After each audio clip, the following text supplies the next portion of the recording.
Welcome to another episode of the Journey Podcast. The Journey Podcast is all about sharing the journeys of purpose-driven individuals from all walks of life, who are following their passion and fulfilling their purpose in their own unique way. And I'm your host, Risa Kawamoto. I'm doing something slightly different in today's episode, and I'm actually being interviewed by my good friend, John Allen. You might remember John from episode 4, where he shared his own journey. We had so much fun in his episode, we decided to reverse our roles, and he will be taking over the Journey podcast in this episode. In our conversation, I share my childhood experiences and the impact that have had on my adult life. And living and working in the UK as a Japanese woman, and the learnings from my yoga students and coaching clients, and even my secret ambition. I really had so much fun speaking to John and answering all his questions. I hope you enjoy our conversation.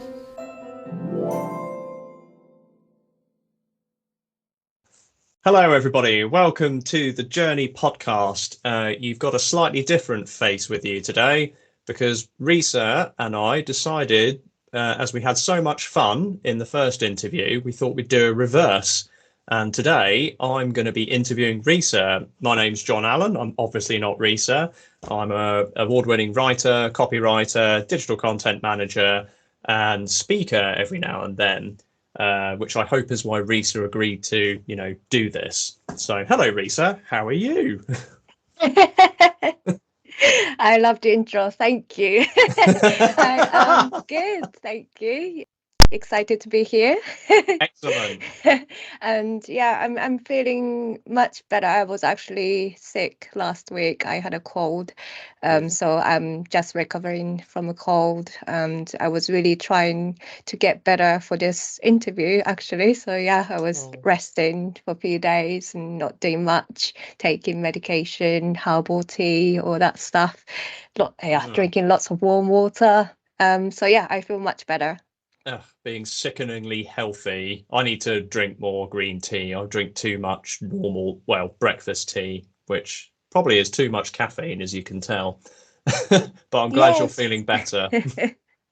Yes. But green tea's got caffeine as well. So the best thing to drink probably is warm water. I drink lots of warm water every day. So you just make me feel really, really unhealthy every time I talk to you. No, I didn't mean to make you feel unhealthy or anything. I love green tea as well, but yeah, I would drink it like during the day, not in the evening. But yeah, green tea is also good, just not too much, as everything else, not too much. Yeah, I know. I need to drink less beer at the weekends. I know that for a fact, but I just can't resist. Maybe I'll quit one day, but we'll see. Anyway, thank you very much for agreeing to do this. I know it was something we discussed before we even before you interviewed me, if I remember correctly or not. But I thought it would be a really good opportunity to find out a little bit more about you, your background, why you're here, why you started the podcast. I think that's going to be one of my very first questions, and just give people who tune in a little bit more of an overview as to who you are, what you're about, what you're hoping to achieve in life. So I'll share a little bit about why I started the podcast. I actually did the very first episode of the Journey podcast was me sharing why I created the Journey podcast. But yeah, a little bit of background, I guess. So this idea came up like earlier this year, and that's like probably around the same time I decided to sign up for professional coaching or life coaching training. And so I've been yoga teacher for many years, since 2014, and I did a bit of coaching, health coaching, bit of business coaching previously, but I can't remember like why. or how. But like earlier this year, no, I do remember why. Sorry. It's been too long. No, I do remember why I decided specifically to actually sign up and enroll into coaching training, because I was creating this online course. Um, it was around yoga, Ayurveda, and Hmm. how to discover your true self. Um, One of the lessons of that online course is about how to discover your purpose, how to discover your dharma. And with all the other lessons, I do lots of research. I make sure that I'm talking about yoga and Ayurveda correctly, because it's not something I made up. It's ancient wisdom. I need to make sure that, I'm not talking, yeah, rubbish really. And I know a lot of the stuff, but just making sure that I'm sharing the right materials with my students. So I do Yeah. lots of research. I read books and I watch videos from my own yoga teacher, my Ayurveda teacher. But with this lesson about how to discover your life purpose, it just I usually just write, like type all the kind of outline and thing and kind of bit of script. And yeah, it just like I was typing like really naturally, it just came all out. Like I was in flow basically, I guess. Oh. And yeah, I was just typing, and in a couple of hours I was done, and I was happy with it. And like, oh, I really love this theme. I really love this subject of like how to discover your life purpose. Hmm. And that's when I thought about, oh, teaching yoga is great, teaching Ayurveda is great, but it's all more informational. Hmm. Especially with Ayurveda, I'm just sharing my knowledge and wisdom of Ayurveda. Yoga is slightly different, but I'm still kind of giving instruction how to do yoga poses. But with coaching, you are more you like I feel like I can have more one-to-one like more personal conversation with the client, and Mm-hmm. actually like guide them through how they can discover their life purpose and how they can fulfill their life purpose. And to me, it's something that's really fulfilling and rewarding. And I always liked this one-to-one setting, like what we are doing now, like having one-to-one deep conversation. You know this about me, right? Yeah. Yeah, I'm not really a big group person. I always like Yeah. having deep conversation with someone. Um, yeah, so that's how I decided to enroll into coaching training, so I can like properly trained as a coach. Um, and the reason I'm sharing this, because that's how I got this idea about creating this podcast. Yeah. And one of the reasons, the theme of this journey podcast is to talk to diverse group of people and for them to share their own journey about how they got into, how they arrive into what are they doing now. Is I've like as I was growing up, as a young girl and throughout my 20s, and even kind of now as well, like I always struggle to find someone who I could like really admire or look up to, like a Yeah. role model.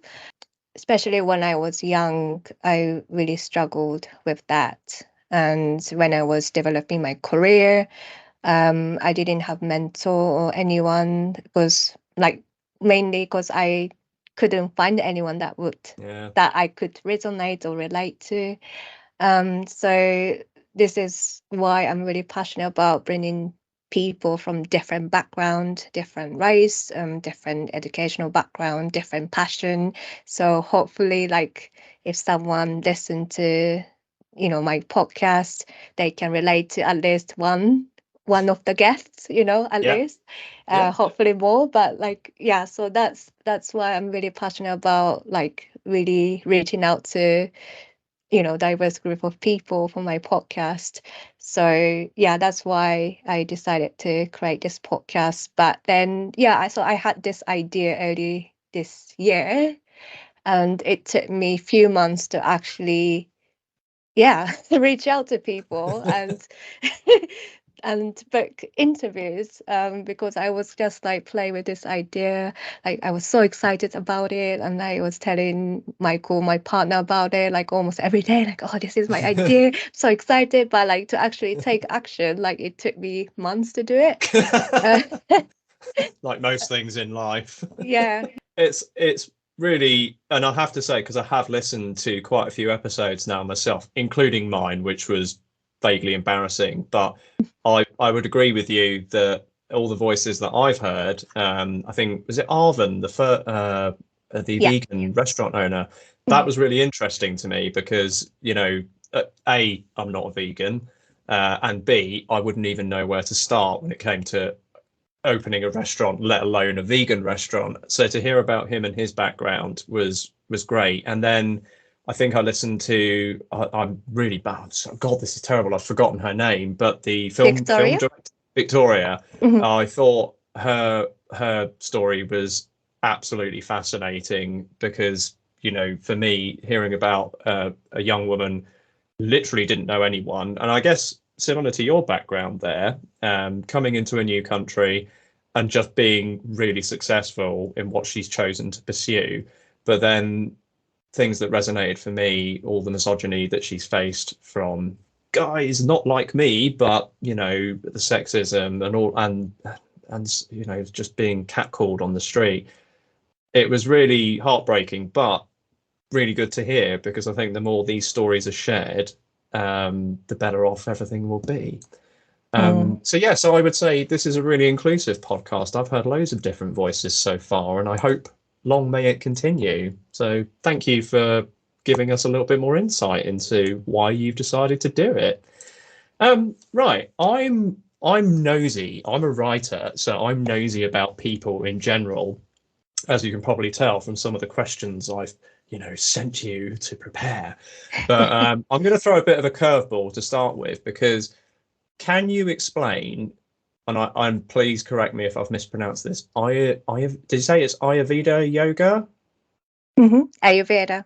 Consider I'm a complete dumbass, and maybe some listeners who are listening to this might not know anything about it. What is Ayurveda yoga? How is it different to other forms of yoga? So Ayurveda is sister sciences to yoga. It originated in India 5,000 years ago. That's what most people say. And so yoga is more of a, you can kind of say as a tools or like practices to heal your mind, body and soul.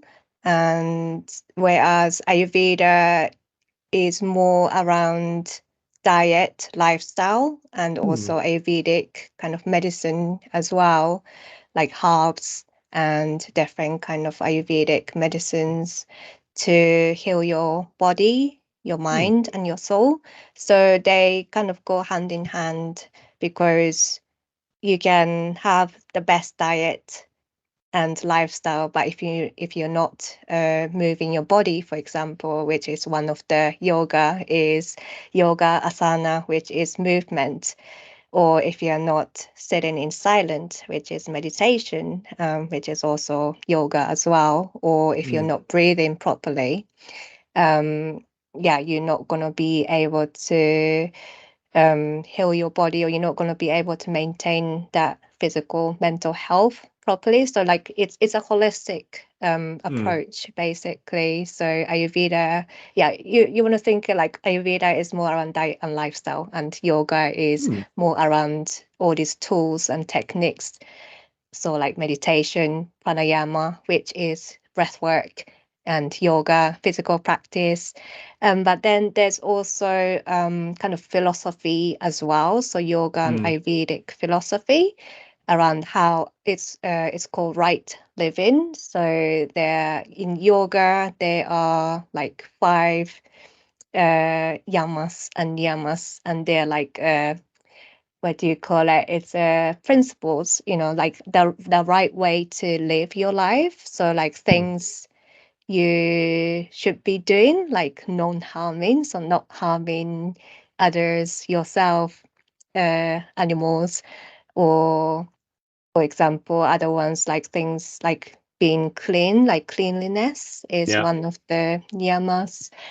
So yeah, it's also I about might I how might fail the yamas a bit on the cleanliness. I'm forever being told off. So, I'm not dirty. I'm it's not more of a dirty, but I am messy. it's more of like purification, so like yeah, cleansing your body, environment, that kind of thing. But yeah, Oh, there are okay. like Yeah. different like principles that you kind of live by as well. So that's like more of a philosophy side. So yeah, it's a holistic like way of living your life. So this is why I love working with both yoga and Ayurveda and using the tools and practices from both both yoga and Ayurveda, and share that with the world, really. Uh, it So, and sounds. yeah, then your kind of question on Ayurveda yoga. So, in Ayurveda, there are three doshas. We call it doshas, but it's a bit like mind body type. So each person have a combination of those three doshas or mind body type. They are Vata, Pitta, and Kapha. If you go and see Ayurvedic doctor or Ayurvedic practitioner, which I'm not an Ayurvedic practitioner. I see myself as an Ayurveda teacher, so Hmm. sharing knowledge. So Ayurvedic practitioner, they will do assessment. So they'll ask loads of questions around your physical, your mental health, Hmm. spiritual as well. And they kind of assess you. So you have this vata. So you have more vata imbalances, or you have more pitta imbalances. So yeah, so that's how Ayurvedic practitioner would work with clients, and they'll kind of prescribe different herbs, different Ayurvedic practices, yoga practices. So Ayurveda yoga is practicing yoga according to your mind body type dosha Mhm. imbalances, or So to it's balance. different from person to person. Yeah, so for example, like Vata type, they tend to be more anxious and fearful person. If you're looking at kind of their mental health, and physically they can be quite slim, Hmm. and they need to like strengthen their body a little bit more because their muscles are not well developed, for example. So like the yoga practice that you can kind of provide to those people can be like more of a strengthening yoga practices, but also make sure that their practice involve more of a grounding, calming, Hmm. relaxation as well, because you don't want to stimulate them too much, otherwise they're going to be more anxious. Yeah. And so yeah, that's Ayurveda yoga. That sounds like yoga I should try. I was listening to you talking about, yeah, the anxious people, usually slim. I was like, looking at myself, and they're quite anxious, looking at myself. Yeah, I've done yoga before, and I know there are lots of different types, but I've never really sat down to think about what each different type means or Mhm. can help with. I have tried meditation, and I have found that useful, especially over the past few years, because my mind is constantly racing. But yeah, I'm beginning to think maybe I should do a bit more strengthening for the yoga as well. So thank you. That's really interesting because I had no idea. So Yeah, um, yeah. So like understanding your body and like your mind is so yeah, important. So from these assessments, like you can kind of start to recognize kind of your tendencies and your imbalances, and then you can. So if you're a yoga teacher, it's quite easy to kind of know like, oh, what sort of yoga poses or meditation I need to do to balance that. I could just ask you loads of questions just about yoga, but don't worry. I know I've got more. I just want to know everything, and I'm really curious. Can you tell me more about your background growing up in Japan and then moving to England when you were very, very young? Because I was curious, because we have spoken about it before, but do you ever miss Japan? You know, do you miss your parents? They might sound like silly questions, but you've obviously lived in this country for so long now. Would you even still consider yourself Japanese? Yes, I definitely think myself as Japanese. Even I think I'm definitely westernized. Yeah, Um, but yeah, I still kind of see myself as Japanese for sure. And I really respect my culture as well. And there's a lot of things that I love about Japanese culture. And me there's too. also a lot of things that I don't agree and I don't Mm, think I can, yeah, follow, I guess. But yeah, so I was born in Japan and I was living in Japan until I was 9 years old. So my parents decided 3 years prior because I have an older brother and he yeah. also came to UK when he was 9. So he's 3 years older than me. So it's been like my destiny was already decided, maybe like when I was like 7, no 6, Wow. that I was meant to come to UK to and go to this alternative boarding school called Summerhill School. Yeah, so I knew as young as probably like 6 or 7 that I will be, coming to UK when I'm 9. So I'm kind of prepared myself for that. How do you Um, prepare yourself for that when you're 6? I mean, I could barely, tie my own shoes when I was 6. I mean, not prepare myself as in like I don't know. So like I knew that I'm not gonna be finishing school in Japan, and I knew that I guess I knew the kind of curriculum in UK would be different. So Yeah, like for me, like I was quite conscious that I'm gonna learn as much as I can in Japan, and also like I was going to English school, English lessons. It was more for American English, but yeah, English classes. we'll forgive that. Um, which I don't think I've learned huge amounts. I mean, I couldn't speak English at all when I came to UK, but still kind of helped, I Yeah, guess. And I knew that the friends I made at school that it's not going to be permanent thing. So I thought, I guess, like in my mind as a young girl, I knew that nothing's going to be kind of permanent. Like the yeah. things that's going on in my life is not going to be permanent. There will be change coming. So that's like how I kind of say as preparing myself mentally. Wow. You've just raised a really good point. You said you felt that mentally prepared you. Trying to think of the word, impermanence. Like you're so used to things changing that change doesn't really frighten you or scare you like it might other people. Yes, that's a really great question because I don't mind change at all. I Hmm. know some people really struggle with that, and my partner Michael struggle with that. And like me, like, oh, I love change, I don't mind it. And he's like, oh, I don't like change. Um, the funny thing is, okay, I'm at boarding school like Hmm. from 9 years old. So I haven't really lived with my parents, but every Yeah. holiday I do like have to go back to Japan because the school closes every holiday. Yeah, like Easter holiday, Easter break, summer holiday, and Christmas holiday. I'll have to Yeah. fly back to Japan. So that's like another change, like flying back and forth. So like Wow. 6 times a year, basically. And, Think of the living in air miles. Japan. Yes, I know.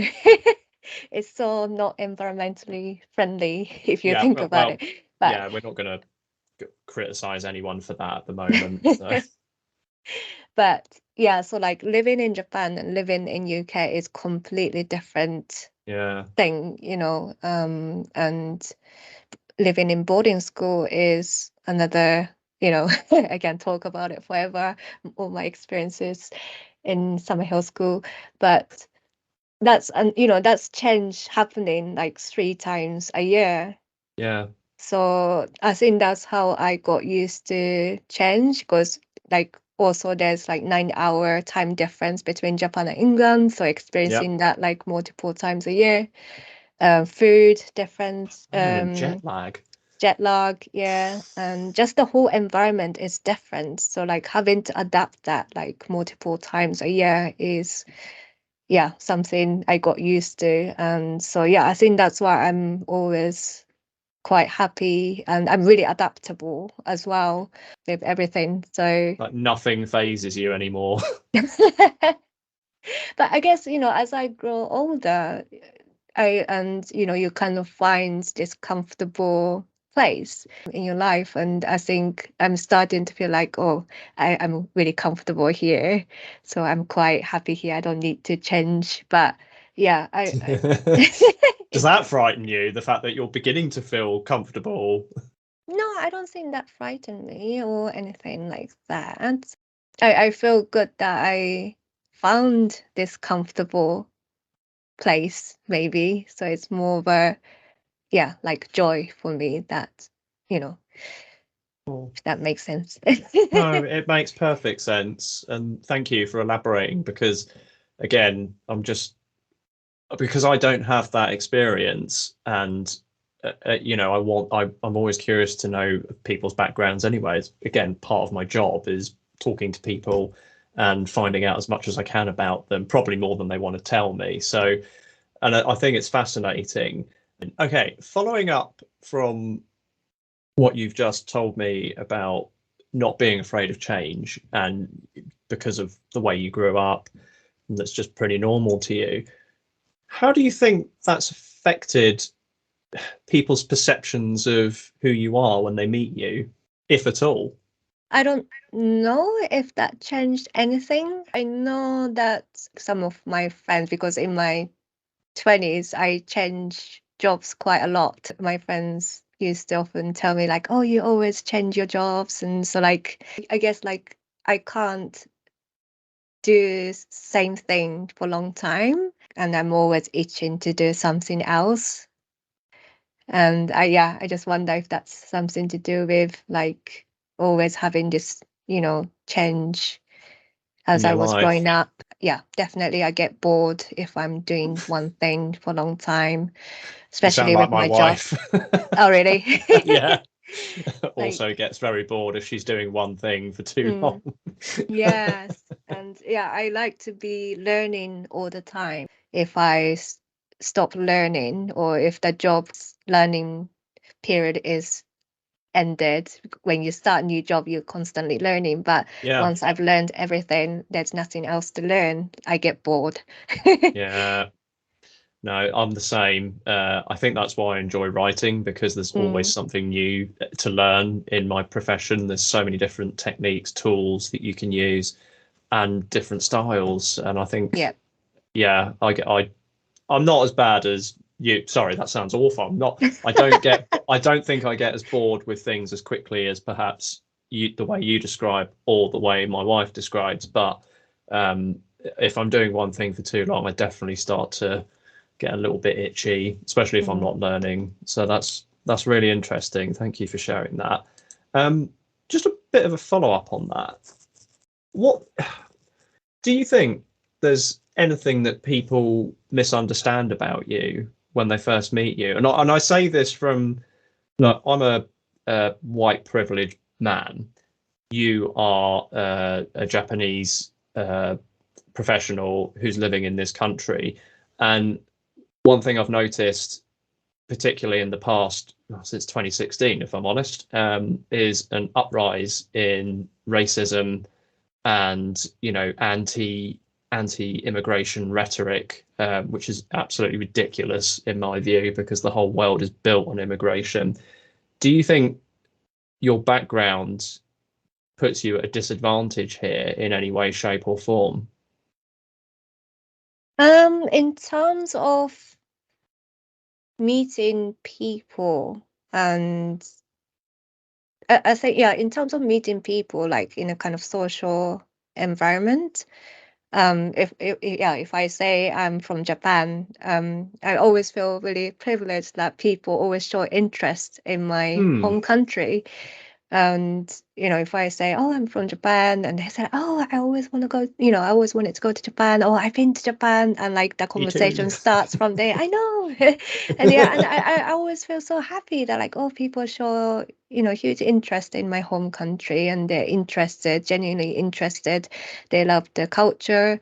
So I think, yeah, social environment, like how they see me, and once I say I'm from Japan, yeah, like I don't feel like there's any, nasty racism going on in a conversation. Yeah, But I which think, it this proves to me that I think a lot of the stuff we hear in mass media is not false, but maybe overstated. mm, yes, but then as I guess work environment, for example, or like when I'm was looking for jobs, like new job in my 20s, I always really hated my name. Now they Really? do like blind shortlisting and things, but back then, you put your name on your CV, your application, and I don't know, somehow it's not like someone ever said to me or anything, but like in my mind, I always hated my name because it's not English Western name, so they Yeah, can see that I'm not English. And I always felt like, oh, because I used to apply for so many jobs, and I never get response. So I kind of thought like, oh, is it my name? Is it because I'm not Western? Because yeah, I'm foreigner? So that's kind of, yeah, really got me, when I was in my 20s, because obviously I wanted to, get a good job that I'm interested in, but I was rejected so many times. do you Has it? think those Mm. attitudes in the workplace have changed from when you were in your 20s to where you are now? Yeah, so I guess then in my 30s, I don't really think about that much because I know a lot of organizations now do blind Shortlisting, shortlisting. yeah. And where I work, they do blind shortlisting as well. So yeah, I haven't really thought about that, in past 10 years or so. But yeah, definitely in my 20s, really hated my name. Oh, And to be honest, I don't know if you know this, but my first name Risa is short for, so my full first name is Risako. Risa Cole. Yeah, Risako. But yeah, I just share just Risa. And yeah, because it's easier to say. And I know the fact that, a lot of Asian, East Asians, like Korean people, Chinese people use Western names as well, Short first names. versions. Yeah, Um, and in Japan, we don't really do that at all. But yeah, I just want it to fit in, or like, not having to repeat how to pronounce my first names with me, yeah. or like even answering the phone at work. Like I never say my full name, as in like Risa Kawamoto. I would just say Risa speaking because I just hate pronouncing my surname, Wow. and no one's gonna, yeah, understand it anyway. That's what my, mind think, my head think, but it might not be true. Then yeah, I guess then work environment, I know that, my colleagues often think I'm shy and quiet. And I don't know whether because they know I'm from Japan, and I know Japanese people tend to be quite quiet, shy, and softly spoken, Do you think or that's a stereotype? Because when I went to Japan, mm, I was, yeah, people were really polite, but they did talk to me. mm, Especially, there was a guy I met, we met in Kyoto. It was one of the train stations. I can't remember which one, but he heard me speaking to my wife, and he was an English teacher, so he wanted to come over and take a photo with us to show his students, look, I've met real English people, and here's me speaking to them. And he wasn't shy at all. We probably chatted for about 20 minutes all in. mm. So I wonder, do you think that's a stereotype that Japanese people are polite and shy? Because I wasn't so sure. Yeah, I do think it's a stereotype. I think that's what a lot of people tend to think, I Hmm. feel.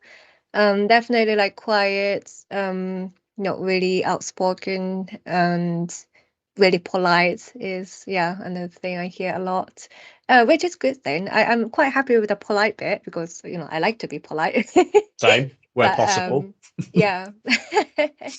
But yeah, like like people thinking me quiet and shy, or that's sometimes I feel, yeah, I guess because I'm introverted, so I'm not Mm. really good in a big group, maybe, and I kind of tend to keep quiet if somebody else is talking loudly and in a group. And yeah, but I don't really see myself as shy and quiet. And yeah, I don't know what you I think, don't but see you that way either, but you know, it's interesting to hear your perspective on it though, especially having been to Japan and seeing people in a different environment. And yeah, there's obviously the language barrier because my Japanese sucked beyond belief. I tried. I discovered when we were learning it was the second hardest language for an English speaker to learn after Mandarin. So I felt quite proud. I was able to at least say a few things and say hello, thank you, and ask someone how they were, which I got generally good responses to. mm, But I think that's the same in any country you go to where you bother to yeah, try and learn yeah. some of the local culture and language. But I did find that stereotype not to be quite true because especially in the arcades in Tokyo, which I'm a big fan of, listeners, video games are my thing. So going to Tokyo was like I'd entered heaven. And these were not shy people at all. Mm. They were not shy. Thank you. That's fascinating. One final thing I did think about. Do you think there is a difference to living in London as someone from another country compared to other places in the UK? Well, I haven't really lived outside of London except when I was in the boarding school, The summer school, school, yeah. and that was in Suffolk, in a little town called Leyson, and that was really small town. But it was kind of different experience because I was in a boarding school. Okay. But but yeah, I think one thing that I do like to move out of London one day, um, to live in a kind of more, yeah, more remote, less city, Less um people. less less people, bigger house, bigger garden. Yeah. That's my dream. But one thing that worries me is whether I fit in to the Mm, community, and whether like I love London because it's diverse. agreed. um so, and I've been living in London since I was 16, 17. So I'm so used to seeing people from different background, different country, and Yep. different language. And that's like why I love meeting new people in London, because you never meet like, English people. It's No. always from other country. And I that's must have why. been one of the few because Yes, I yeah, and grew up in London. So it's so rare to meet someone actually was born in London and grew up in London. Yeah. So yeah, I love it when I meet, like London born. But London also born. Don't live there anymore, but similar reason for you just mm, described wanting to get out more to remote area. I wouldn't say where I live is remote, but I understand the reasoning. yeah. So yeah, that's what worries me. So yeah, and I don't know where I want to move, Hmm. and where would be good, where would be diverse and interesting, where I can meet interesting people. Yeah, well, that's really interesting and fascinating to hear, especially just the perspective alone is always great. I might steal it for a story, just to warn you. Please do. You are a one-to-one coach, and I believe your coaching program, which you've referenced before, Pathway to Dharma, and I'm quoting direct from the website here. This program is for purpose-driven individuals who want to live more intentionally and consciously and according to their true self and their true purpose. So I'm going to do a little bit of a weird thing here, but what does that mean to someone like me who perhaps sees a lot of coaching offers, and I get completely confused over which one to pick. There's so many out there, and they're all offering, I will help you achieve X, Y, Z. And as someone similarly who works a lot by himself, that's the nature of my job, as well as that's why I love talking to people. What does your coaching program offer that I might not be able to get elsewhere? You get me, Risa? There's That is the only one best Risa. answer ever. Because, yeah, coaching, like you mentioned about therapies in your episode about Mm, it's about relationships. So, one therapist might not be, you might not click with one therapist. So you yep. have to like kind of continue searching until you meet the right therapist for you. So I see coaching is the same thing. So it's about relationship. It's and coaching is more of a partnership as well, so there's no Mm. like hierarchy. As I guess like with therapy I see there's a little Quite bit of hard. hierarchy there. Yeah. But with coaching there's no hierarchy, there is partnership.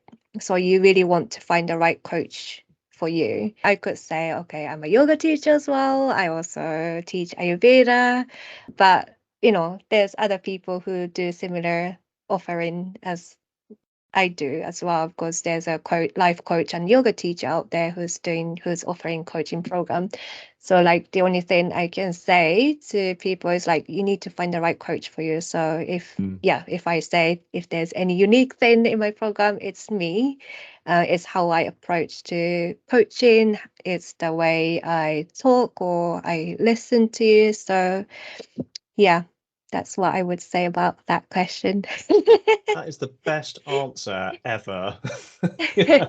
What's unique? It's me. It's all about me. I love it. And yeah, I guess I'm going to steal that for a story idea as well. I think that's wonderful, because it really rings true. So you mentioned earlier that you didn't really have any role models growing up. You've never really felt like there was anyone you could look up to use as a mentor or a guidepost. Has that changed? Do you think there are now people in your life that make you feel inspired or make you like who you are, make you want to achieve more? Or is that still all just Risa?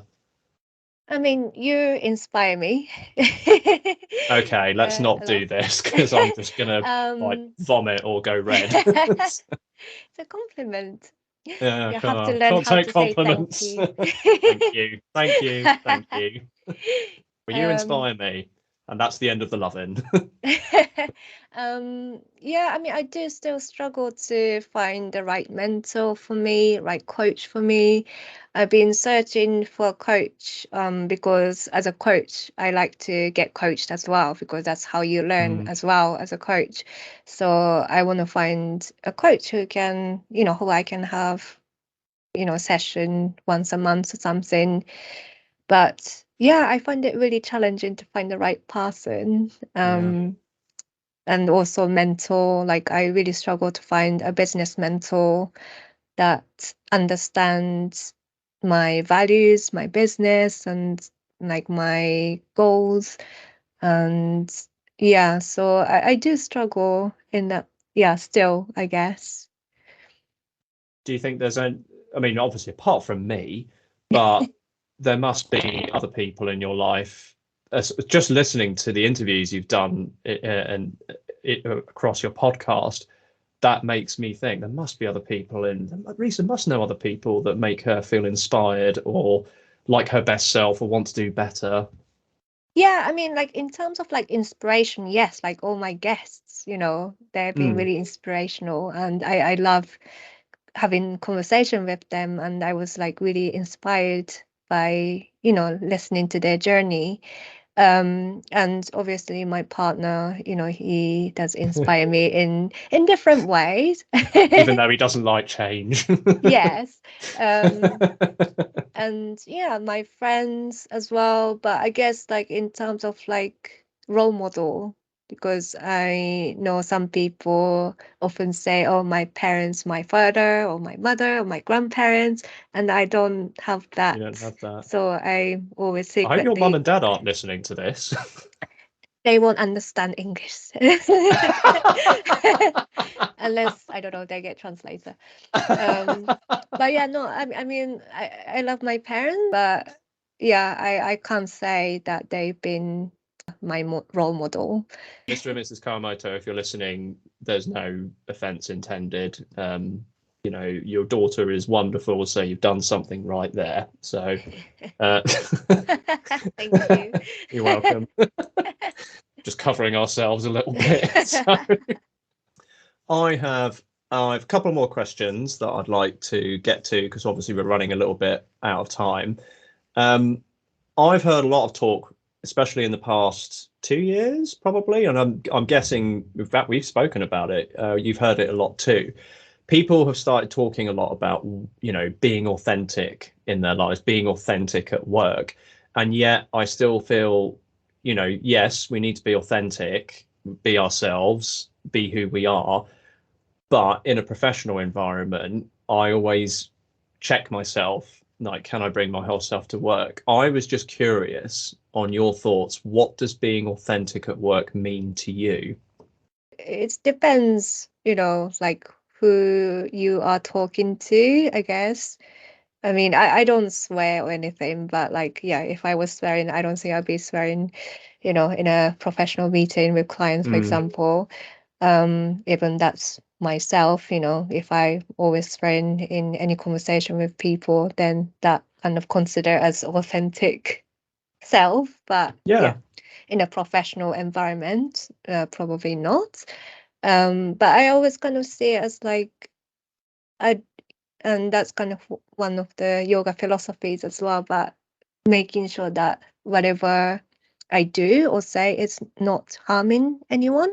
yeah, So making sure that I'm not reacting to what other people saying or doing, and just step back and just watch what you say or do. So yeah, I think that's how I kind of bring authentic self to work.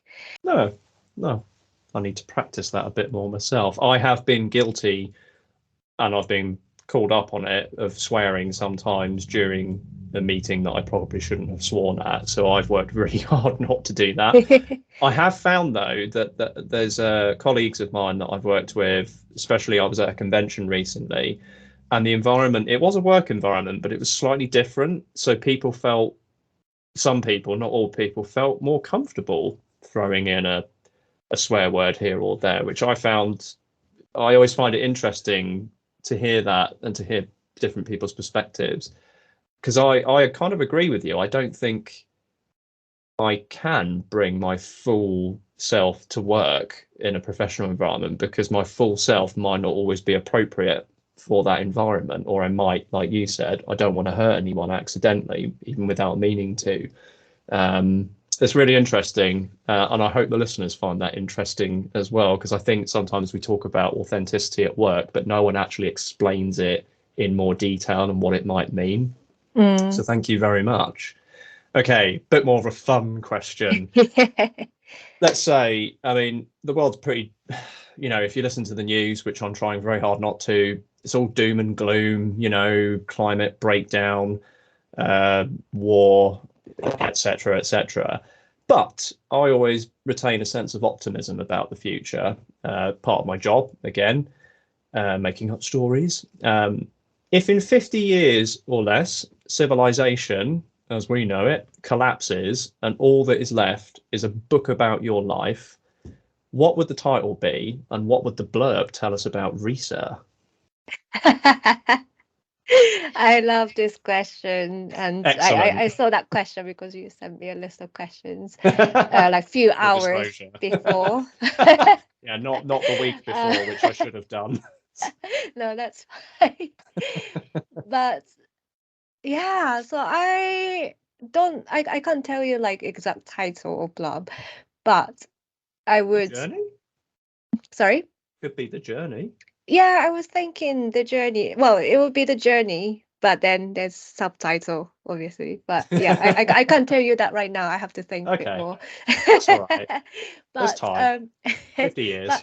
but yeah, but I was thinking like I love to write a book actually, and this is something that yeah, I've always wanted to do when I was Excellent. young, to We be need honest. authors. We always Yeah, need more authors. yeah, always wanted to write, and I always loved writing. And Paul, my dad, I used to write like yeah, short story about thing, and I used to, it's like handwritten, back then. And it's like I bring it to my dad. I'm like, I wrote a story. Can you read it and let me know what you think? And poor dad, he's not like he doesn't read books. And yeah, he had to read. I don't know whether he read. I can't remember his feedback or anything. But yeah, I always wanted to write. I loved writing. But yeah, that's kind of dream didn't quite happen because I came to UK. So like my Japanese is not perfect and my English is not my first language, so it's not perfect. So I kind of gave up on writing. And that's how I kind of chose photography to study at college.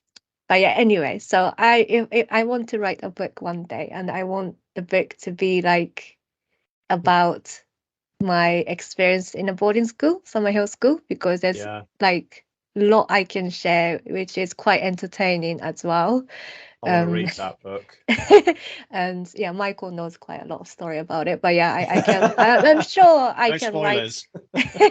I'm sure I can write a whole book about my experience, and also like I want to make it entertaining, but I Yeah. also want to share my learnings and what I've learned from it and what I like how impacted me. And yeah, so that would be the book. I would read that. I'd probably buy it and read it. I wouldn't just get it out from the Yay. library. So can you write that, please? And yeah, to be honest, I started l- years ago. Um, but I was thinking to write, and maybe I should talk to you about this, my idea, Yeah, I think because you should. Maybe not. If you can talk here if you want. I'm happy to listen. no, well, like my idea is like whether to kind of make it so like obviously I would be the kind of main character, right? Yeah. But like but I'm talking as it's like a story. Does that make so like fictional Yep. story, but it's actually like based. Yeah, I guess like based on true I events or got an something like that. excellent phrase, inspired by real life events or true Yes. events. Yes. Yeah. Yeah. Exactly. So yeah, I I don't know was. why I did the air quotes there. That is actually what we would write. So Yeah, so that was kind of my idea, and I kind of started years and years ago. I think I was like in my early 20s, but yeah, I don't know where's that gone now, but yeah, I do love to write that one day. I love writers because I am one. So please write that book. We need more stories in the world. I'm a big believer in storytelling. I think it's the way we all communicate at our core.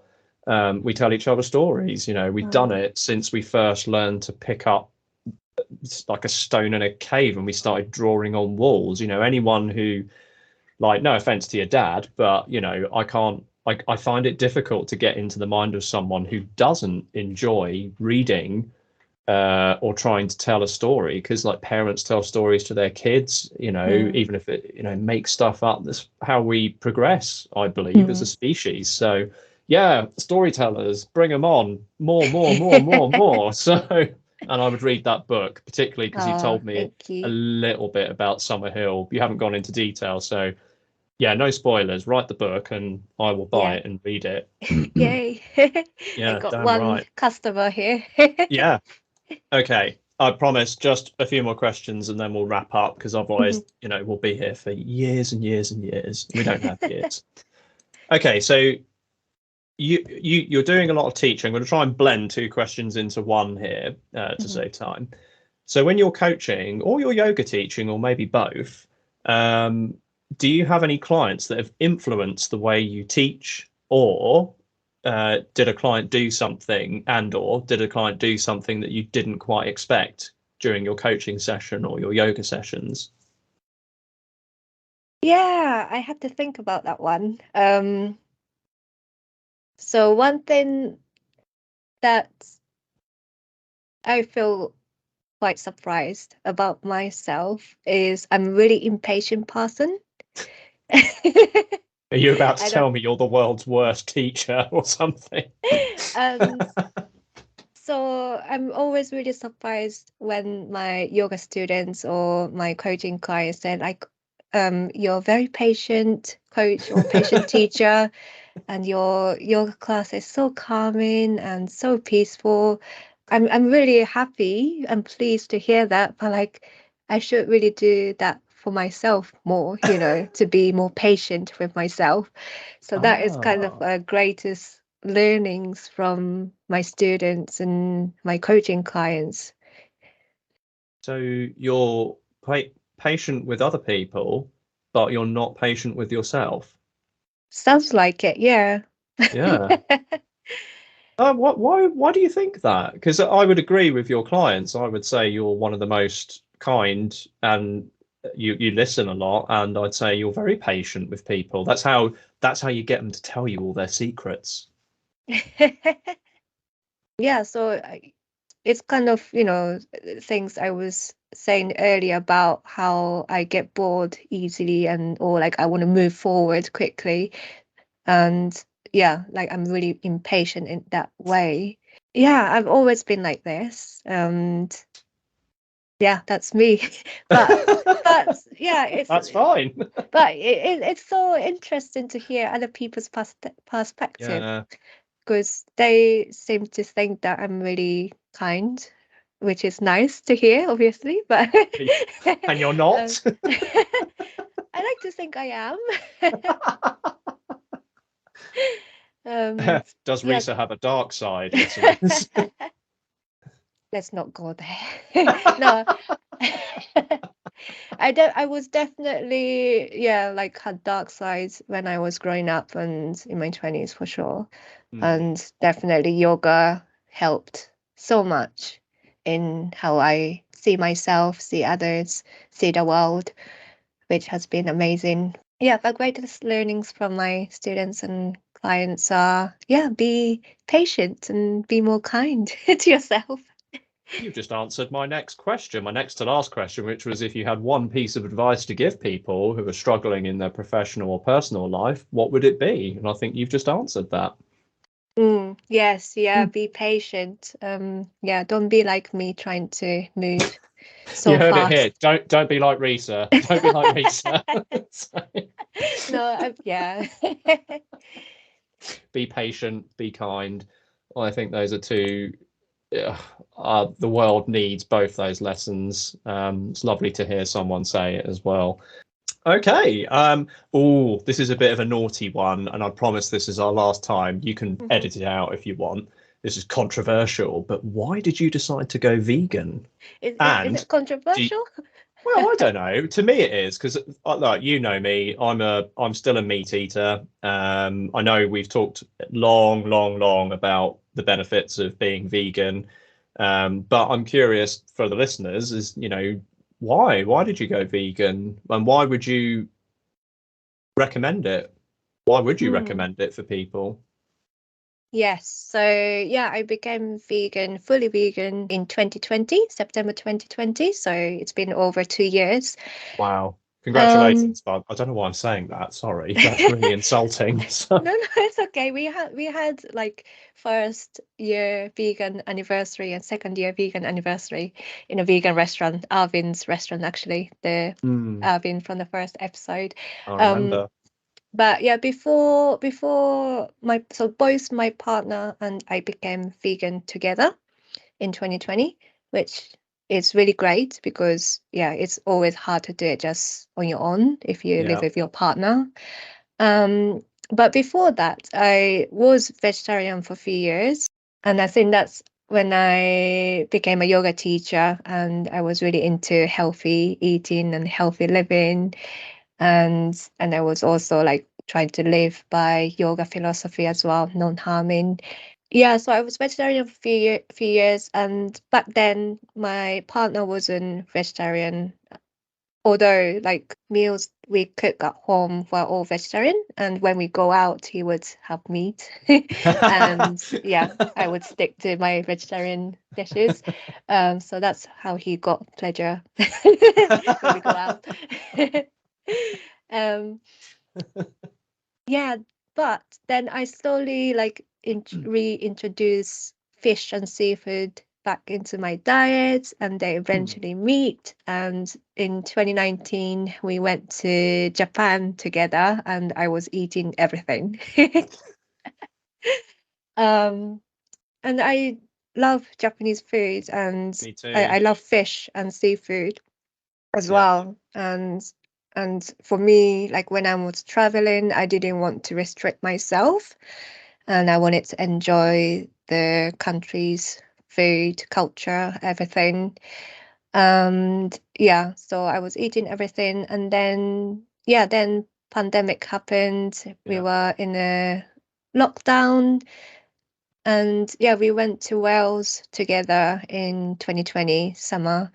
And yeah, we were talking a lot about sustainability and how we can be more sustainable, and how can we change our lifestyle to become more sustainable. And and yeah, so we decided to become vegan when we came back from Wales. So yeah, Wow. and ever since, we kind of did it slowly, because obviously we still had, like, for example, we had spread, which was cow's milk spread, Yeah. and we had Meat in the other, freezer. like, yeah, other, yeah, meat in a freezer, fish in a freezer or something like that. So like we did it slowly, but I kind of switched it quite quickly, and I kind of let my partner to eat all the meat. And because when I make a decision, I just want to do it Go properly. with it. Yeah. um Whereas my partner was quite happy to gradually, yeah, he doesn't, yeah, he's less strict than I am, I have to say. Does he still eat meat when you're not looking? Oh, you have to ask him about that. Hopefully not. I don't think he does. No, he's pretty good. Yeah, Do you miss meat and dairy at all? I don't actually. And well, one of the like main reasons why we decided to become vegan, because it was environmental. Yeah. Uh, More that was, environmentally friendly. Yeah. yeah, so that was one of the top reasons. And then ethical reason as well. I love Yeah. animals. And yeah, after we came back from Wales, when we decided to go fully vegan, we watched all these documentaries about meat industry, dairy industry, fish industries, and all these documentaries. So after watching those documentaries, I just can't Can't face do it. eating Yeah. meat, fish, seafood anymore. And lucky for me that I'd never really been a dairy fan, so I don't like milk, cow's milk. And I used to just put a little bit of milk in my coffee and tea. Mm. And cheese, I don't mind eating cheese, but not like Michael, my partner. He loves cheese. But yeah, I wasn't like that. So I don't miss cheese, milk, and meat. I just can't eat meat anymore after watching those documentaries. Yeah. And I kind of miss fish and seafood, but to be fair, we haven't been abroad since we became vegan. We've Yeah. been going to places in the UK, but not other countries. Yeah. So I'm sure there will be temptation, especially if there's no like vegan options in a restaurant or coffee shop. Yeah. Um, yeah, so that's kind of a bit boring for me, like, or going back to Japan and, Yeah. I was not gonna say having because to. they're not really vegan there, are they? No, it's not really vegan friendly. And it's interesting because traditionally Japanese foods were more based, like plant-based. Yeah. We eat lots of beans, tofu, but yeah, American influence and European influence. It's all our fault. It is all Yes, our fault. yes. I No. know. Well, we um, have to recognize the effects of colonialization around the world and the impacts, good and bad, and that was one of the impacts, I think. So, Yeah, you so know, yeah, so it's like so sadly like lots of the food that we eat in Japan, like either we use fish or like ramen, it's which I pork. love, by the way. Yeah, I Oh, love it too. But yeah, like they use pork as a stock, and yeah, and lots of things use fish yeah, as a stock as well. And obviously so sushi nice. is mainly fish, seafood, and yeah, it's so great and I love it. But Sorry, I'm not yes. trying to tempt you back or anything. But yeah, I'm sure there's a way to, yeah, like have plant-based Yeah, food in Japan. So yeah, that would be like our challenge is when yeah. we go abroad, like we need to really plan ahead and yeah, make sure we bring yeah, like beans, I don't know, like whatever we can bring, Your vegan snacks, chips. that kind of thing, yeah, with us. Um, yeah, 25 packets of crisps that aren't yeah. cooked in animal fat. So. But No, yeah, I I think it's great. I do. I've said to you this, but I do admire both of you for just going full in on it, and not being preachy either. Because I have noticed with some people who've gone vegan is they've come round and they've basically told me I should do this, I should do that, and we're human beings. No one likes being told what to do, no. even when it's good for us. Hmm. But neither of you did that. You just were just say, "Oh, this is what we do now, and this is why we think it benefits our lifestyle." And you've always been open and to questions about it, which is why I chucked one in here. Yeah, I think with anything, you can't convince anyone to do things. So No, like all we can do is to show like what we are doing and how it's changing our lives, but also, the planet. And yeah, I think that's all we can do. So like although I like to tell everyone to go plant-based, that's not what I'm gonna do or say. And and you don't need to go fully vegan. You can do no, it slowly. I mean, I've done it slowly. I was vegetarian for a few years and went back to eat anything, and so that's okay. yeah, But I would say like I would love everyone to watch these documentaries and educate themselves and yeah, then make decision. yeah. Um, yeah, because that's how we did it as well. So. Do you think, though, is there a case to be made that it's our farming methods that have gone horribly wrong, and that there are more sustainable ways of farming animals than perhaps we're doing?